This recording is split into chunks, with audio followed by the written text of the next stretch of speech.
The hum of the horizon's edge was the closest thing to a lullaby Jake Morrison had ever known in space. A soft vibration through the ship's carbon fiber bones, the distant whir of the life support cycle, the occasional clink of metal expanding or cooling under the shifting weight of motion, all of it a gentle mechanical symphony. In his tiny cabin, dimly lit by a single amber nightlight tucked into the wall, Jake lay sprawled across his narrow bunk, wearing only a threadbare t-shirt and regulation issue boxers. Unlike the rest of the crew, he didn't sleep in armor. He never had dot to him. The bulky plates and claustrophobic helmets were a waking nightmare, not comfort. How the others could drift off wrapped in rigid carapace, he would never understand. If we die in our sleep, we die stiff and sore, he'd once said to the gunner's team leader, who stared at him like he'd grown a second head. But Jake was stubborn. Let them mock him. He'd take breathability over paranoia any day. Tonight. Like many nights before, Jake dreamed of Earth, of his sister's laugh echoing through their cramped apartment near the old Houston port, of coffee boiling too long on the stove and of her grumbling about it while trying to bandage someone's bruised ribs. He missed the smell of concrete after rain, the rumble of mag trains in the distance, the early sun bleeding through smog-streaked windows. It was the kind of dream that felt warm and just barely real enough to believe. And then the hum stopped. It was subtle at first, like a missed note in a familiar tune. The vibration beneath his bed faded. The life support fans quieted. The sudden stillness slapped his subconscious awake. Jake's eyes opened. The emergency lighting hadn't kicked in. No. Alarms. No ship-wide broadcast. Just silence. Footsteps. Not human footsteps. These were heavier, irregular, echoing down the corridor with an ominous clack-clack-clack like claws on metal. Several sets, moving in near synchronization, heading straight toward his door. Jake sat up slowly. His instinct screamed for panic, but he shoved it down. The panic would come later, maybe. Right now, he needed to listen. His breath slowed. The footsteps were closer now, clearer. Definitely not boots. No one on the horizon's edge walked. Like that. Then the door exploded inward. A blast of smoke and shredded steel engulfed the room. The impact knocked his chair across the cabin. Splinters of synthetic wall panel bit into the bed frame as it groaned. Beneath the concussive wave, through the haze stepped a nightmare. 8 feet tall, covered in black and purple-tinged scales that shimmered like oil in the light. The creature's eyes glowed like molten amber, unblinking and locked directly onto Jake. Behind it came 2 more, just as monstrous, holding weapons that buzzed with cruel potential. Jake blinked. No weapon, no armor, no boots, just a half-warm bed and the smell of ozone. They weren't human. That much was obvious, and they weren't here to talk. The lead creature snarled something guttural, a sound like granite being split by fire. Other 2 responded in the same harsh language. One gestured toward Jake. The leader took a step forward, claws flexing. The entire room could have collapsed and Jake wouldn't have heard it over the pounding in his chest. But his voice, when it came, was steady. Could I at least put some pants on first? All 3 aliens froze, not a breath. Not a twitch. Jake blinked again.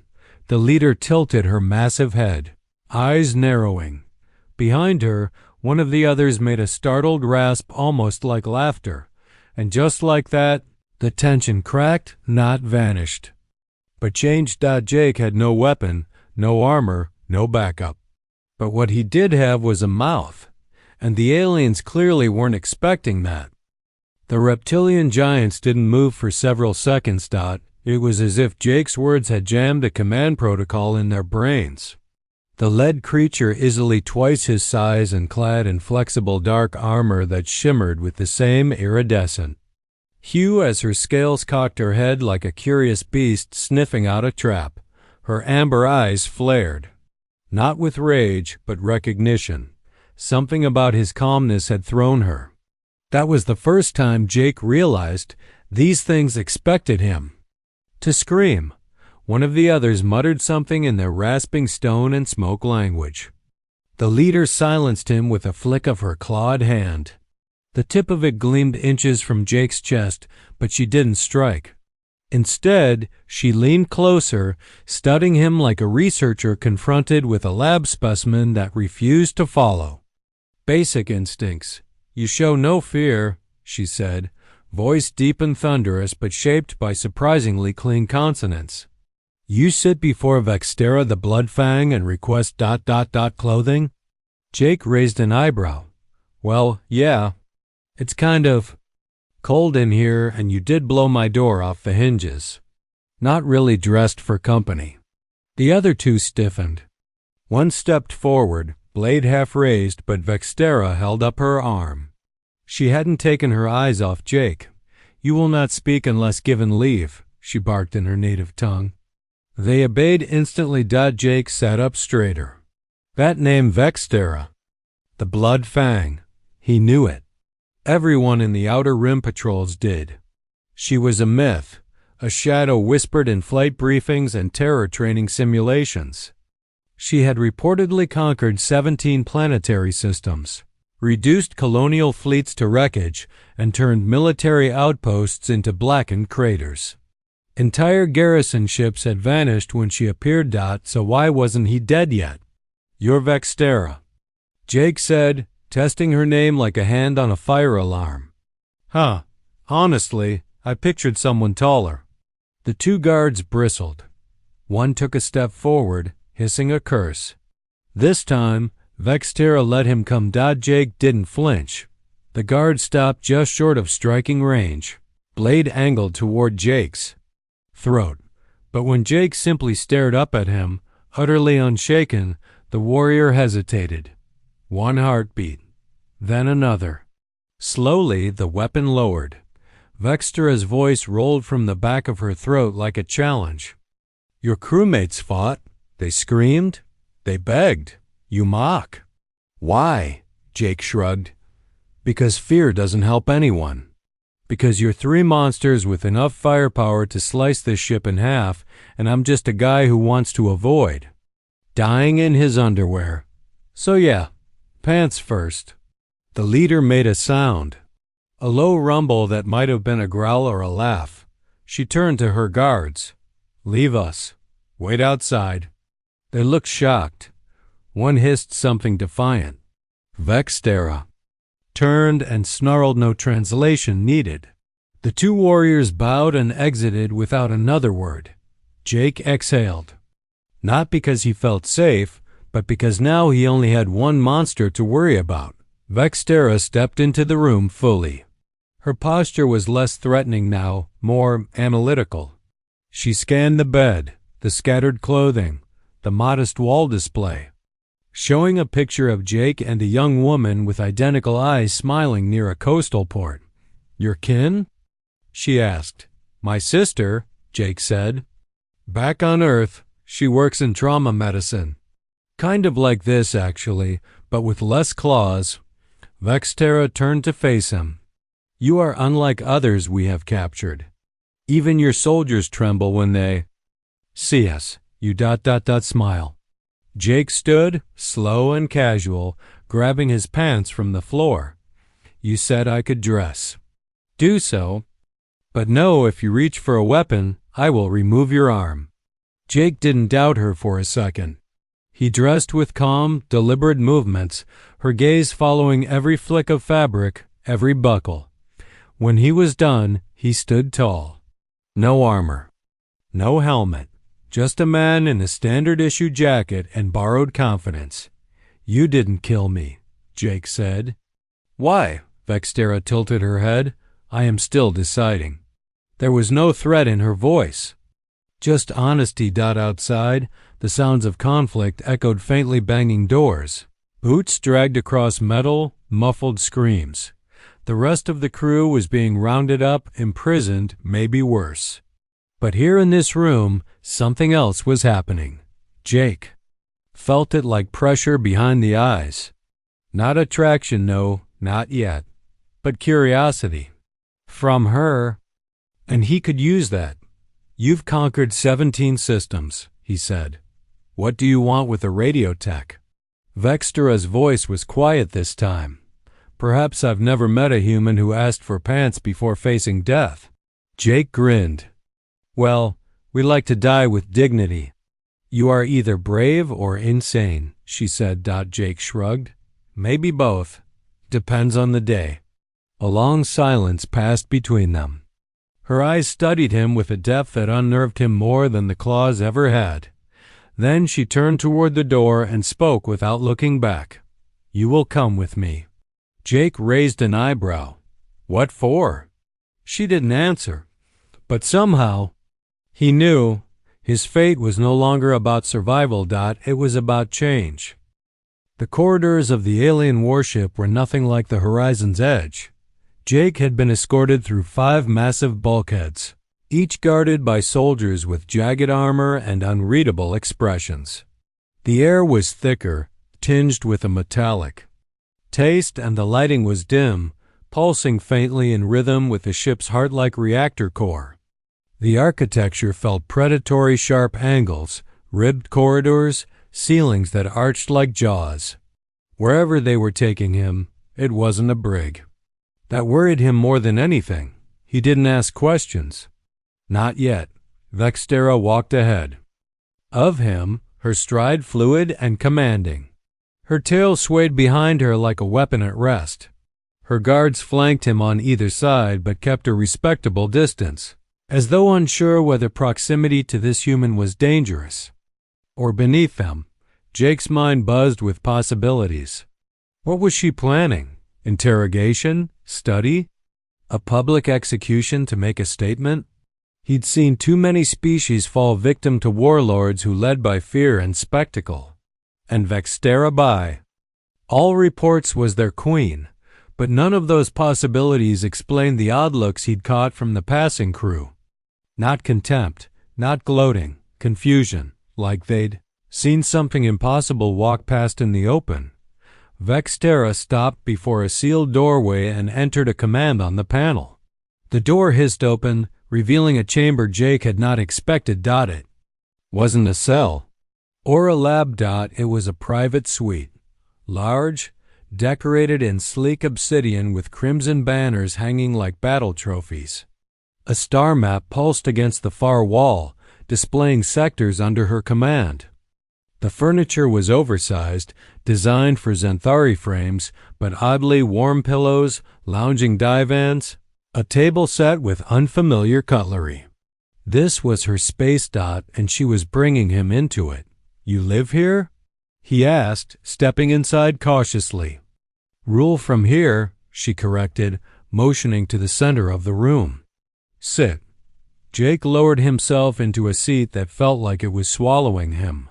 Vextera remained standing, pacing slowly, her claws clicking lightly across the floor. You are not what I expected, she said. Jake offered a lopsided grin. I get that a lot. She turned to face him. You do not fear me. You do not beg. You speak to me as if we are equals. I speak to everyone like we're equals, even if they're built like tanks and could decapitate me with a sneeze. Vextera's lips curled into what might have been a smirk. Jake leaned back. So why bring me here? What do you want from me? Vextera was silent for a long time, then stepped toward the star map and gestured. The hologram zoomed out to reveal dozens of worlds marked in blood-red glyphs. These are mine, she said. I took them. I burned fleets. I broke empires. My name alone turns planetary governors pale. Jake watched her, not in fear, but in fascination. And yet, she continued, her voice low and unreadable, I brought a half-dressed human into my sanctum instead of spacing him like protocol demands. Jake folded his arms. Because you were curious, she turned slowly. Curiosity is for the weak. I am feared. I am legend. There is no place for doubt in command. Jake didn't flinch. And yet, here we are, She stared at him. The air between them thickened. Somewhere in the distance, a klaxon barked, then fell silent. Outside this chamber, her crew continued preparations, maybe for war, maybe for more raids. But in here, something else was forming. Something neither of them fully understood. "You think me a monster," Vextera said quietly. Jake tilted his head. "I think you're used to being one." She stepped closer. "And you? What are you used to?" "Fixing things. Listening. To static. Finding patterns in noise." She studied him. "Then tell me, human, what pattern do you see in me?" He held her gaze. "A frequency that doesn't know it's out of tune." Vextera didn't speak. She didn't threaten. She didn't roar that, she simply sat. For the first time, she sat across from a prisoner not to gloat, but to talk. "You will eat," she said. A server drone entered silently, placing plates of food before them. Jake eyed the dish meat of some. Kind, seared, aromatic, slightly spiced. He picked up the fork, took a bite, chewed thoughtfully. "Not bad," he said. "Tastes like chicken that had trust issues." Vextera actually laughed short, sharp, and sudden. It startled even her. Jake smiled. "See, we're getting somewhere." Her expression settled again, unreadable. "Your crewmates are being held. They will not be harmed unless they resist. But you ... you are different. The crew talks. They wonder why I favor you." Jake met her eyes. "Do you know why?" She didn't answer, but her silence said enough. Later, when the food was cleared and Jake was escorted back not to a cell, but to a guest suite with actual bedding and privacy, he sat on the edge of his new bed and stared at the ceiling. The adrenaline had worn off. The fear hadn't, but so had something else. He had looked into the eyes of a warlord who had destroyed worlds, and found doubt hiding behind the fire, and doubt, he knew, was how empires began to change. Jake awoke in his new quarters to a silence that wasn't peaceful. It was loaded. Like the moment before a blade descends or a storm cracks open the sky. The guest suite he'd been given was larger than his entire bunk section back on the horizons edge. It had a proper bed, a sonic shower, even a wall screen that let him choose views of different galactic regions. He'd chosen a simulated Earth sunrise. It wasn't perfect, no smell of trees, no warmth on his face, but it helped. Still, Jake could feel it. Something had shifted overnight. He dressed and stepped into the corridor, flanked immediately by 2 Zenthari guards. No words, just silent escorts. They took him not to the dining chamber he and Vextera had started sharing, but to a central command bridge carved in black steel and glowing with tactical light. Massive screens showed systems, ship formations, threat scans, and in the center of it all stood Vextera, her posture rigid, claws clenching the edge of the command table hard. Enough to leave dense. She didn't look at him when he entered. "Something happen?" Jake asked quietly. One of the guards hissed a warning, but Vextera raised a single finger and they fell silent. She turned her head slightly, just enough for Jake to see the tightness in her jaw. "We've received a message," she said, voice sharp as her claws. "A formal challenge." Jake stepped closer. "From who?" Her eyes, burning brighter than ever, met his. "Crux the Titan Slayer." That name sent a ripple through even the war-hardened officers nearby. Jake felt it too, like someone had just dropped a stone down the center of his spine. "He's real?" Jake asked, forcing himself to stay composed. "I thought he was just a boogeyman the Marines used to scare rookies." "He is very real," Vextera said, "and very eager to see me dead." As if on cue, a chime echoed through the chamber. One of the officers activated the message. Crux's voice filled the bridge. It was like molten iron being poured over jagged. Stone deep, brutal, amused. "Vextera the Blood Fang," the voice drawled. "I call you out according to the ancient rites of our kind. You have grown soft. You dine with pets and keep them close while the rest of us sharpen our blades. You disgrace your legacy." The crew shifted uncomfortably. Jake stood frozen. "I challenge you to ritual combat," Crux continued. "Single combat. You and I the old way. Winner claims everything. The loser's command, territory, fleet, and property." Then, after a pause that lingered like venom, "including the human." The message ended. The silence it left was worse. Vextera stood unmoving, her shoulders tight. Her claws had pierced the metal edge of the table. Jake finally spoke, voice low. "What happens if you lose?" Vextera turned, her expression raw with something Jake had never seen on her before. "Fear. I die," she said. "He takes control of my forces. My crew will be absorbed into his ranks or executed if they resist. Your people will be sold, dissected. Or worse, you," she hesitated, "you will be claimed." "He doesn't keep prisoners. He keeps trophies," Jake swallowed. "So you can't lose." "No," she said. "But Crux is bigger, stronger, and utterly ruthless. He's been waiting years for an excuse like this, and now my association with you has given him one." Jake's mind raced. "Can you refuse the challenge?" "Not without forfeiting everything. To deny a formal right is to admit unfitness to rule." Jake stepped forward. "Then, is there a way to fight him with help? 2 against 1? She looked at him sharply. "There is. A bonded mate may join a warlord in ritual combat if they are recognized as a warrior." Jake blinked. "So you're telling me that if I, a sleep-deprived comms officer from Earth, marry you in some kind of Zenthari war oath, train like hell, and become a certified warrior in less than a week, then I can fight beside you?" She gave a dry, humorless laugh. "Essentially, yes." Jake nodded slowly. "Okay, let's do it." Vextera stared at him. Truly stared, like seeing him for the first time. "You would risk your life for me?" she asked. Jake's voice was steady. "You've risked more than that to protect me. You didn't throw me in a cage. You gave me a chance to talk, to think. You let me see you. So yeah, I'll stand by you, even if it's insane." Vextera's expression flickered, something between awe and confusion. She stepped forward until they stood almost chest to chest. "In Zenthari culture, bonding is permanent," she said softly. "It is not a metaphor.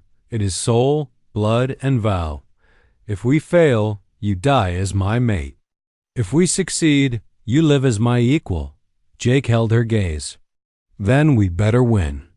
And in that moment, Vextera the Blood Fang warlord of 17 systems, destroyer of fleets, lowered her head just slightly, not in submission, in respect. Later that evening, the bonding rites were invoked and the ships across the sector began. Whispering, a human had dared to bond with a warlord, and the galaxy would never be the same. The cargo bay had been cleared of all machinery. In its place stood a brutal arena of polished steel, scorch-marked floors, and stacked weapons along the walls, everything from glaives and electro-axes to serrated, dueling spears taller than Jake himself. The lighting was harsh, casting elongated shadows across the space. Watching from the upper gallery were dozens of Zenthari officers, warriors, and support crew, gathered in tight, silent clusters. They weren't here for entertainment. They were here to see if their warlord had gone mad. Vextera stood in the center, her scaled armor glinting with fresh polish, arms crossed over her chest. Her voice rang out like thunder. "This human is my chosen mate," she announced. "He stands with me by right of blood and bond. If you doubt his worth, then test it." Murmurs rippled through the gathered crew. Some were incredulous, others amused. But one by one, the warriors stepped down onto the floor. Jake swallowed hard. This was going to hurt. The first warrior, a towering brute with scarred shoulders and twin tusks jutting from his lower jaw, didn't wait for ceremony. He charged. Jake ducked low, rolled left, and instantly got a taste of the floor plating. The hit wasn't fatal, but it wasn't friendly either. He landed hard, ribs stinging. The wind knocked from his lungs. Vextera didn't intervene. Jake pushed himself up, eyes focused. Round two? The warrior growled something approving and came again. For the next hour, Jake was thrown, knocked down, disarmed, disoriented, bruised, battered, and flung like a ragdoll. But every time, he got up. Every time, he asked what he did wrong. And every time, he improved, slowly, imperceptibly at first. But it was there. Zenthari didn't respect words. They respected persistence, and Jake refused to stay down. That night, as the blood dried on his bruises, Vextera joined him in the private training chamber she had constructed in a repurposed escape pod bay. She tossed him a wrapped cloth bundle. Inside, gleaming under soft lamplight, was a smaller blade, not a Zenthari war weapon, but something forged for human hands. Lightweight, sharp, balanced. "It's yours," she said. Jake took it reverently. "Feels good. You will not win by strength. But speed, unpredictability, misdirection, those are your weapons." "And you," Jake said, "what do I bring to you in this fight?" She paused. Balance. They trained every night. She taught him Zenthari footwork, wider stances, kinetic flow. He taught her improvisation, throwing sand in an enemy's eyes, faking injury to lure a strike. Together, they formed something new. Not just a warlord and her mate, but a combat unit. Two minds, one rhythm, one night. After a particularly harsh session where Jake split open his knuckles on an obsidian training dummy, he dropped to his knees, panting. "Remind me again," he said between breaths, "why I didn't just stay." "A comms officer?" Vextera crouched beside him, her voice gentler than usual. "Because you are becoming something more." He looked up at her, sweat running down his temples. "What if I'm not enough?" "You already are," she said. Bond ceremony was held 3 days before the duel. Zenthari tradition required no grand pageantry, just a witness, an oath, and a mark. The mark was burned into the underside of their wrists, 2 interlocking sigils that flared with red energy. It signified unity in battle, in command, and in life. As the burn seared into his skin, Jake didn't cry out. He looked at Vextera. She looked at him. For the first time in Zenthari history, a human stood not beneath, but beside a warlord. When it was done, Vextera placed her clawed hand over his mark. "You're one of us now," she said. "No," Jake replied softly. "I'm one of you." By the following day, word had spread through the ship and the sector. A following day, Warlord had bonded with a human. Crux's spies had already sent word back to him. His response? A laugh recorded on galactic frequency. "Let them come," he said. "I'll kill them both and take their bones as trophies." But while Crux sharpened his blades, Jake and Vextera honed something sharper, trust. And when they finally descended toward the combat world of Kamer, toward the battle that would decide the fate of fleets, freedom, and futures, Jake didn't tremble. He looked out at the cold, dead surface and felt nothing but fire in his chest. He wasn't just walking into a duel. He was walking into legend. The planet Kamer was little more than rock, dust, and the faint whisper of atmosphere. Nothing grew there. Nothing lived. Its surface was pitted with ancient craters and scorched stone, perfectly neutral, perfectly dead. The kind of place where history came to bleed. Orbiting above it were warships from a dozen, factions armored leviathans bristling with weapons, their hulls gleaming in ceremonial colors. The High Council of Warlords had arrived in full. So had Dozens of observers, warlords, and rival leaders, eager to witness what many believed would be the end of Vextera the Blood Fang. Their shuttle cut through the thin skies like a knife. Inside, Jake sat beside Vextera, the silence between them not from fear, but focus. They had trained for this moment with pain, sweat, and relentless repetition. Now, there was nothing more to say. Still, Vextera broke the silence. "I asked you once why you weren't afraid of me." Jake turned to her. "And I said I was more afraid of dying without pants on." She managed a tight smile. "Are you afraid now?" Jake considered the question, then gave her a calm nod. "Yes, but not of dying. I'm afraid I'll let you down." Vextera reached over, her clawed hand resting gently over his. The gesture was raw, unguarded. "You've already given me more than I deserve. You reminded me I could be more than my reputation. I fight today not to hold my power, but to deserve it." The shuttle landed. A vast arena had been constructed. In the middle of a jagged canyon-raised metal platform surrounded by rising seats carved into the surrounding cliffs. Banners flapped in the dusty wind, the colors of both challengers rippling in contrast. Crux's black and silver, Vextera's crimson and gold. Crux was already waiting. He towered nearly 10 feet tall, a mountain of plated muscle and jagged scales. His war blades were as long as spears and already dripping with venom. His presence radiated cruelty pure, undiluted. "So," he growled as they stepped onto the arena floor, "the pet arrives with his keeper. I hope you have made peace with your gods, little human." Jake didn't flinch. "We'll see which one of us needs divine intervention."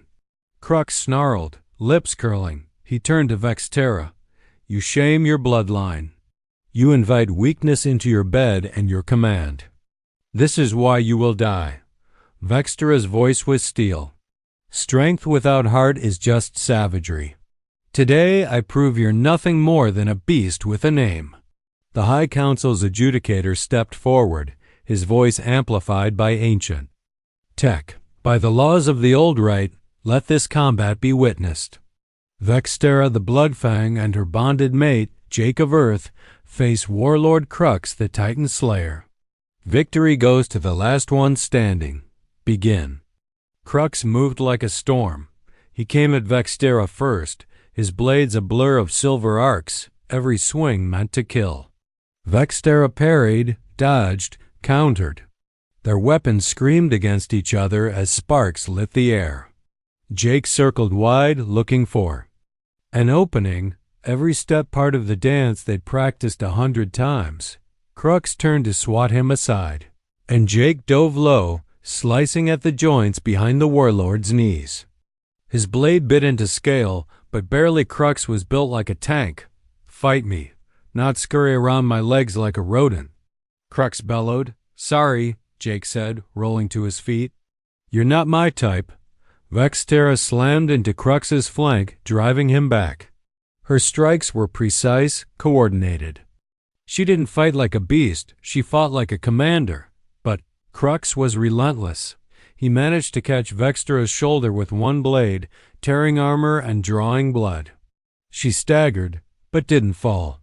Jake pressed the attack, slicing at Crux's arm, then spinning away before the counterstrike could land. The crowd was roaring now, some for Crux, some for Vextera, but all watching with growing astonishment. No one had expected the human to last more than seconds. Then came the moment that froze everything. Crux faked a heavy swing toward Vextera, then spun and caught Jake square in the side with the flat of his blade. The blow lifted Jake off his feet and slammed him into the arena wall. He crumpled to the ground, gasping, ribs broken, arm hanging useless. Crux turned, bloodlust gleaming in his eyes, and raised his blade for the final blow. Vextera screamed and leapt not to strike Crux, but to shield Jake. The blade came down and struck her chest. She stumbled, blood pouring from the wound, but stayed upright barely. You would die for this human? Crux asked, stunned. I would, Vextera said, voice a rasp. Just as he was willing to die for me. The crowd fell silent. Even Crux hesitated. Jake, broken and bloody, pushed himself to his feet with one good arm. Then it's both of us, or neither. They stood side by side. Wounded. Breathing hard. United. And then they attacked. Jake moved like a ghost, distracting Crux with sudden lunges and unpredictable angles. Vextera struck in tandem, her blows timed with his feints. They flowed like water, one mind, one will. Crux couldn't keep up. Too slow. Too used to brute strength. Jake lunged again, leaping high, inviting a counter. Crux took the bait. And that was the opening. Vextera drove her blade into the exposed gap beneath Crux's chin, slicing deep into the vulnerable throat scales. The warlord gurgled, dropped his blades. Collapsed. Dead. Silence. Rain. Then came the cheers, a roar that shook the cliffs. Even Crux's own supporters, stunned by what they had witnessed, stood in solemn respect. The High Council declared the victors. Vext Iranau High Warlord, and Jake, first human to stand in the blood circle and live. She caught him as he fell, cradling his body to her chest, her own wounds still bleeding. We did it, Jake whispered. Vextera smiled, even through the pain. We did. And across the stars, in ships and stations, colonies and citadels, beings began to whisper a new truth, that the strongest bond was not forged in blood, but in trust. The medbay of the Crimson Talon was quiet, dimly lit with warm light that diffused softly through organic metal walls. The battle was over. The blood was cleaned. The wounds were stitched. But the silence between Jake and Vextera lingered, like the pause before a new chapter. Jake lay shirtless on a reinforced medbed, his torso wrapped in polymer dressing. His ribs were mended but still tender. His arm was stabilized in a sleek Zenthari sling that adjusted automatically to pressure. The pain was manageable. What really throbbed was his head, because for the first time in his life, he had helped change the course of an empire. He heard her footsteps before he saw her. Vextera entered quietly, her posture no longer rigid, but worn and slow.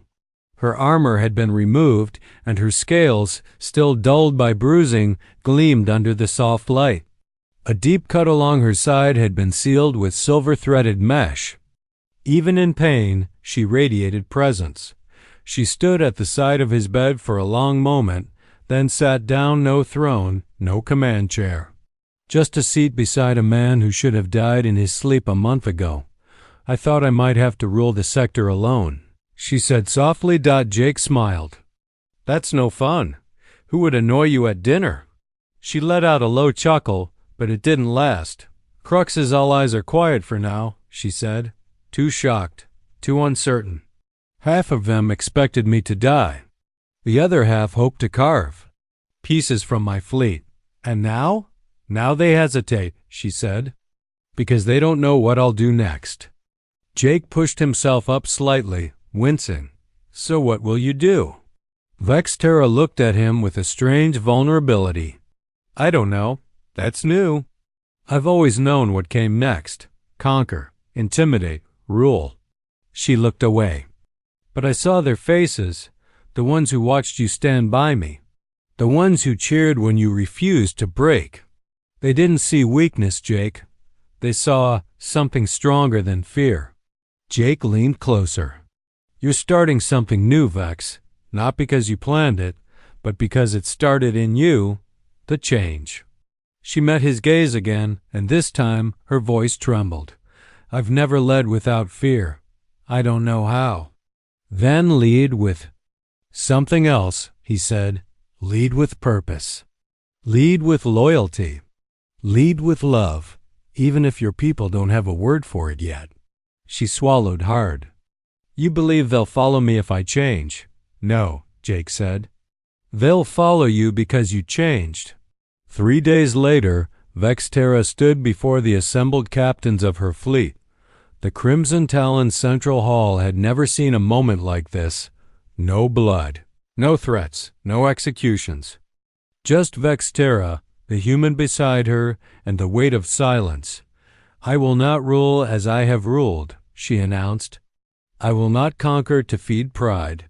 I will not strike first out of fear. We will be feared, yes, but also respected. Not because we burn planets, but because we protect them." Murmurs rippled through the chamber. One captain stood.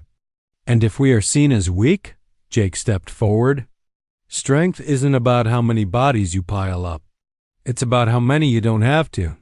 We can still fight, but now we choose why." Another captain asked, "And what about him?" "The human?" Vextera's voice cut through the air. "He is my bonded mate, my equal. And if you question him, you question me." There was no protest, only silence, and then a salute, one by one. Warriors saluted them both. Not out of fear, out of something older. Respect. Word spread fast across the outer rim. The warlord who spared a crew, the human who stood unarmored against death.